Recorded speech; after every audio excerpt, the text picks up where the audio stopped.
बोलो बोलो शंकर साहब आती आवाज बोलो ना बोलो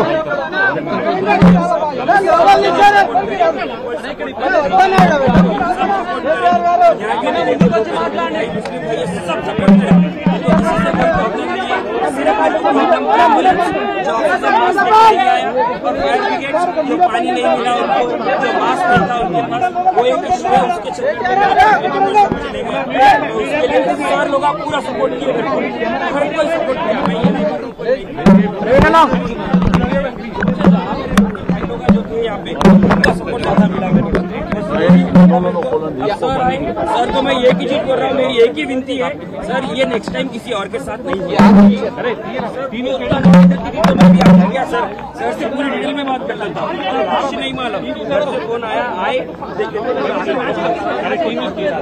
thank you so much sir.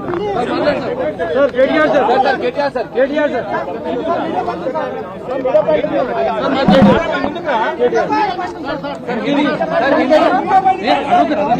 Media point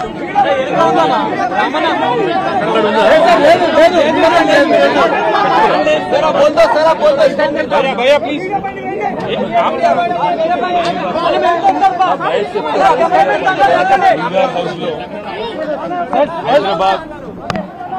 Hyderabad మహానగరానికి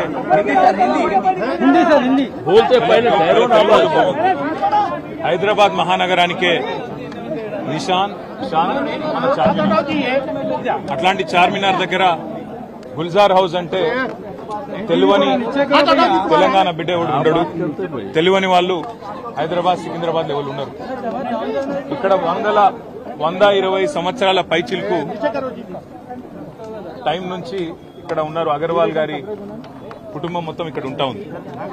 నిన్న జరిగిన దుర్ఘటన హైదరాబాద్ చరిత్రలోనే అతిపెద్ద దుర్ఘటన. అగ్ని ప్రమాదం ఏదైతే జరిగిందో, ఒకటే కుటుంబంలో 17 మంది చచ్చిపోవడం అంటే నిజంగా కూడా మనసున్న ఎవరికైనా నిన్న ఆ సంఘటన దృశ్యాలు, ఆ తర్వాత వాళ్ళ కుటుంబ సభ్యుల ఆర్తనాదాలు వింటే గుండె కదిలిపోయే పరిస్థితి. బాధాకరం ఏంటంటే ఇక్కడికి వచ్చిన తర్వాత కుటుంబ సభ్యులు అగర్వాల్ సమాజం యొక్క వాళ్ళ కుటుంబం యొక్క సభ్యులతో మాట్లాడుతుంటే 2.5 పాపను నిన్న అక్కడ సమాధి చేసి వచ్చినాం. అంతకంటే మాకు ఈ జీవితంలో ఇంతకంటే దౌర్భాగ్యమైన రోజు ఇంకోటి ఉండదు. మేము ఎందుకు బతుకున్నామా అనే బాధ అవుతుంది సార్. మేము ఎవరిని నిందిస్తలేము, ఎవరిని ఏమంటలేము. కానీ ఇక్కడ అగ్ని ప్రమాదం జరిగిందని చెప్పంగానే ఏ ఫైర్ బ్రిగేడ్ అయితే వచ్చిందో అది నీళ్లు లేకుండా అరకొరగా వస్తే లాభమైంది, వసతులు లేకుండా వస్తే లాభమైంది. వచ్చిన ఆ ఫైర్ సర్వీస్ వాళ్ళు కూడా మాకు మాస్క్ లేదు కాబట్టి లోపలికి పోలేకపోతున్నామంటే ఇంతకంటే అన్యాయం ఉంటుందా? అట్లే వచ్చిన అంబులెన్స్ లో కూడా మాస్కులు పెట్టకపోతే, ఎందుకంటే ఎప్పుడైనా అగ్ని ప్రమాదంలో ఆ పొగతోని ఊపిరాడదు, ఆ ఊపిరాడకనే ఊపిరి పోతుంది, ప్రాణాలు పోతాయి.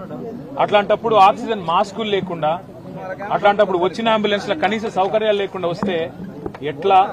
ఆ సౌకర్యాలు ఆ ఫైర్ ఇంజన్ లా అంబులెన్స్ లో ఉంటే కొన్ని ప్రాణాలు బతుకుతుండే, కొంతమంది అన్న మా వాళ్ళు బతుకుతుండే అనే బాధ. ఇలా రాజకీయం లేదు, ఎవరిని తిట్టేది లేదు. కానీ ఒకటి మాత్రం వాస్తవం, ఇంత లాపర్వా ఉంటే మాత్రం ప్రజల ప్రాణాలు మల్లబోయే ప్రమాదం ఉంది. వాళ్ళు ఎంత గొప్ప వాళ్ళంటే ఒకటే కుటుంబంలో 17 మంది చచ్చిపోయినాక కూడా వాళ్ళు అంటున్న మాట ఏంది ఇక్కడికి వచ్చినాకంటే ఎవరిని తిడతలేరు, వాళ్ళు రాజకీయం చేస్తలేరు, ఎవరిని ఫలానా వాళ్ళు మంచోళ్ళు కాదు చెడ్డోళ్ళు అంటలేరు. మాకు ఇక్కడుండే హిందువులు సాయం చేసిండ్రు, ఇక్కడుండే ముస్లింలు సాయం చేసిండ్రు, అందరు వచ్చిండ్రు, అందరు సహాయపడ్డారు, అందరు కాపాడిండ్రు. కానీ మాకు జరిగింది ఇంకొకరికి జరగద్దు. కనీసం ఇప్పుడన్నా ప్రభుత్వం మేల్కొనాలే, ఇప్పుడన్నా ముందుకొచ్చి ఈ రాష్ట్రంలో ఈ నగరంలో మళ్ళొక్క ప్రాణం ఫైర్ యాక్సిడెంట్ లో పోకుండా కాపాడండి సార్. మాకు అంతకంటే ఏమొద్దు. దయచేసి మీరు వచ్చిండ్రు సంతోషంగా, భవిష్యత్తులో ఇట్లా కాకుండా చూసుకోండి అని ఒకటే ఒక్క మాట వాళ్ళు చెప్తున్నారు. నేను ప్రభుత్వాన్ని కూడా అడిగేది ఒకటే, మీరు దయచేసి రాజకీయాలు నడుస్తూనే ఉంటాయి, తిట్టుకునుడు, మనం అసెంబ్లీలో తూకిత్తా అంటే మైకిత్తా రోజులో నడుస్తూనే ఉంటుంది. మేము దాని గురించి రాలే. కానీ ఇప్పుడన్నా ఎండాకాలం వచ్చిందంటే మున్సిపల్ మంత్రి గాని, మున్సిపల్ అధికారులు గాని, పోలీసు వాళ్ళు గాని, ఫైర్ ఇంజిన్ వాళ్ళు గాని ఓ రివ్యూ పెట్టుకోవాలి, సమీక్ష చేయాలి, ఎక్కడ ప్రమాదం జరిగితే. ఎందుకంటే ఇది densely populated area. Old city అంటే ముఖ్యంగా చార్మినార్ అంటే ఎక్స్ట్రీమ్లీ డెన్స్లీ పాపులేటెడ్ ఏరియా. ఇక్కడ ఒక ఫైర్ ఇంజిన్ రానికి పోనికి కూడా జాగుండదు, తెల్లారు లేస్తే అంత ట్రాఫిక్ ఉంటుంది ఇక్కడ. మరి ఇక్కడ ఏమన్నా అయితే ఎట్లా అనే ఒక ఆలోచన ముందు నుంచి ఉండాలి. ఇక్కడ ఫైర్ హైడ్రెంట్స్ పనిచేస్తున్నాయా లేవా, నీళ్ళు ఏడుకెళ్ళి తేవాలి, ఇంజన్ అంటే వచ్చింది, నీళ్ళు ఏడుకెళ్ళి తెచ్చుకోవాలి లాస్ట్ మినిట్ లా, ఆ సోయి ఉండాలి, అధికారులకు ట్రైనింగ్ ఉండాలి, ఎప్పటికప్పుడు మాక్ డ్రిల్స్ ఉండాలి. అవేవి లేవు. ఇది మంచిది కాదు. రెండోది అంబులెన్స్ వచ్చింది, వచ్చినాక ఆక్సిజన్ మాస్కులు లేకపోతే ఫైర్ యాక్సిడెంట్ అయిన కాడికి ఏం లాభం? వాళ్ళ బాధ అంతా ఏంటంటే 17 మంది చిన్న పిల్లలు 8 మంది పోయినారు. ఇంతకంటే అన్యాయం ఉంటుందా సార్? దయచేసి ఇంతకంటే దుర్దినం మా జీవితంలో లేదని వాళ్ళు చెప్తున్నారు. మేము కూడా ప్రభుత్వాన్ని ఒకటే కోరుతున్నాం, చచ్చిపోయినాక కాంపెన్సేషన్ ఒక 5 లక్షలు ఏదో ఇచ్చి చేతులు దులుపుకున్నాడు కాదు, భవిష్యత్తులో ఇంకెవరు చావకుండా చూడండి. భవిష్యత్తులో ఎవరికి ఇట్లాంటి దుర్మార్గమైన పరిస్థితి, ఇంత ఘోరమైన పరిస్థితి రాకుండా చూడండి. దయచేసి మీరు చేస్తున్నారు కొన్ని పనులు, ఇంకా మంచి పనులు చేయండి. అందాల పోటీలని వాటి మీద పెట్టిన శ్రద్ధ దీని మీద కూడా పెట్టండి. వాటి మీద పెట్టే ఖర్చు ఇక్కడ కూడా పెట్టండి. ఇక్కడనే కాదు, ఒక ఓల్డ్ సిటీ అనే కాదు, హైదరాబాద్ అనే కాదు, రాష్ట్రంలో ఏ మారుమూల పల్లె గాని పట్టణంలో గాని యాక్సిడెంట్ అయ్యింది అంటే వెంటనే ప్రాణాలు కాపాడుతందుకు కావాల్సిన సరుకు సరంజామా, మనుషులు, ట్రైనింగ్ ఇవన్నీ ఉండాలి. అవన్నీ ఉండకపోతే ఉత్తగానే వచ్చినాం పోయినామంటే కరెక్ట్ కాదు. ముఖ్యమంత్రి గారు కూడా వచ్చేది ఉండే, కనీసం వచ్చి చూస్తే, ఎందుకంటే ఆయననే హోంమంత్రి, ఇంకొకరు ఎవరు లేరు. మరి ఆయన కిందికే ఫైర్ డిపార్ట్మెంట్ వస్తుంది, ఆయన కిందికే హోంశాఖ వస్తుంది. ఆయన వస్తే అధికారులు కూడా అప్రమత్తంగా ఉంటారు, అధికారులు కూడా చేస్తారు. వాళ్ళు తనలాడేది వాళ్ళు తనలాడుతున్నారు. పోలీసు వాళ్ళు, మున్సిపల్ అధికారులు వాళ్ళు పాపం చేసే కాడికి చేస్తున్నారు. కానీ పైనున్నోళ్ళు పైసలు ఇవ్వాలి, ఇకప్పుడు మాక్ డ్రిల్స్ ఉండాలి. దయచేసి భవిష్యత్తులో ఎక్కడ కూడా మళ్ళీ ఇట్లాంటి ప్రమాదం జరిగేటట్టన్నా మనం ప్రయత్నం ఉండాలని కోరుతూ, మరి వాళ్ళకి ఇచ్చిన కాంపెన్సేషన్ కూడా కరెక్ట్ కాదు. 5 లక్షలు ఇచ్చిండ్రు, ఇక అదేదో సరిపోతుంది అన్నట్టు. కానీ ప్రాణ నష్టం జరిగింది, ఆ కుటుంబమే ఇవాళ అతలకుతలమైంది. ఖచ్చితంగా కనీసం ఒక 25 లక్షల నష్టపరిహారం ఇవ్వాలని చెప్పి రాష్ట్ర ప్రభుత్వాన్ని మేము కోరుతున్నాం. మళ్ళా భవిష్యత్తులో ఇట్లా ఎక్కడ కూడా ఎవరికి కూడా కావద్దు. సంబంధించి కూడా ప్రభుత్వం కొంత ఏదన్నా వాళ్ళకి మినహాయింపు ఇవ్వాలి, ఆ కుటుంబం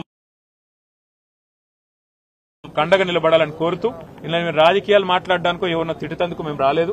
కేవలం ఇది మళ్ళా జరగద్దు, ఇంకెవరికి జరగద్దు, ఈ కడుపు కోత ఇంకెవరికి మిగలొద్దు అని మాత్రమే ప్రభుత్వానికి మేము విజ్ఞప్తి చేస్తూ, మీ అందరు కూడా हमारे जितने यहाँ भाई है बहुत इसमें आज यहाँ पे आने के बाद एक दर्दनाक एक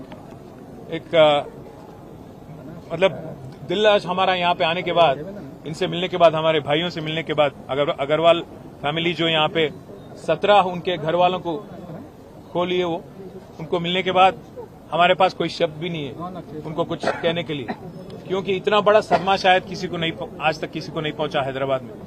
एक ही घर में 17 उनके फैमिली मेंबर, आज उनका डेथ हो गया.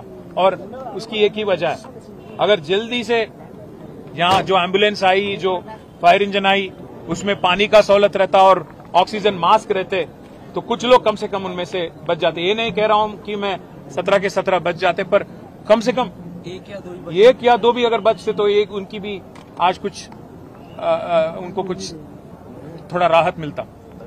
गवर्नमेंट से, सरकार से एक ही रिक्वेस्ट है, सीएम से भी एक ही रिक्वेस्ट है, आप खुद होम मिनिस्टर हो, आप आज जो यहाँ पे एक्सीडेंट हुआ, यहाँ पे जो दुर्घटना घटी, आप वो जान तो आप वापस नहीं ला सकते, उनको तो आप वापस नहीं ला सकते, पर कम से कम आगे ऐसा ना हो, इस बारे में आप थोड़ा रिव्यू करो, पैसा दो और पूरी तरह से इक्विपमेंट दो.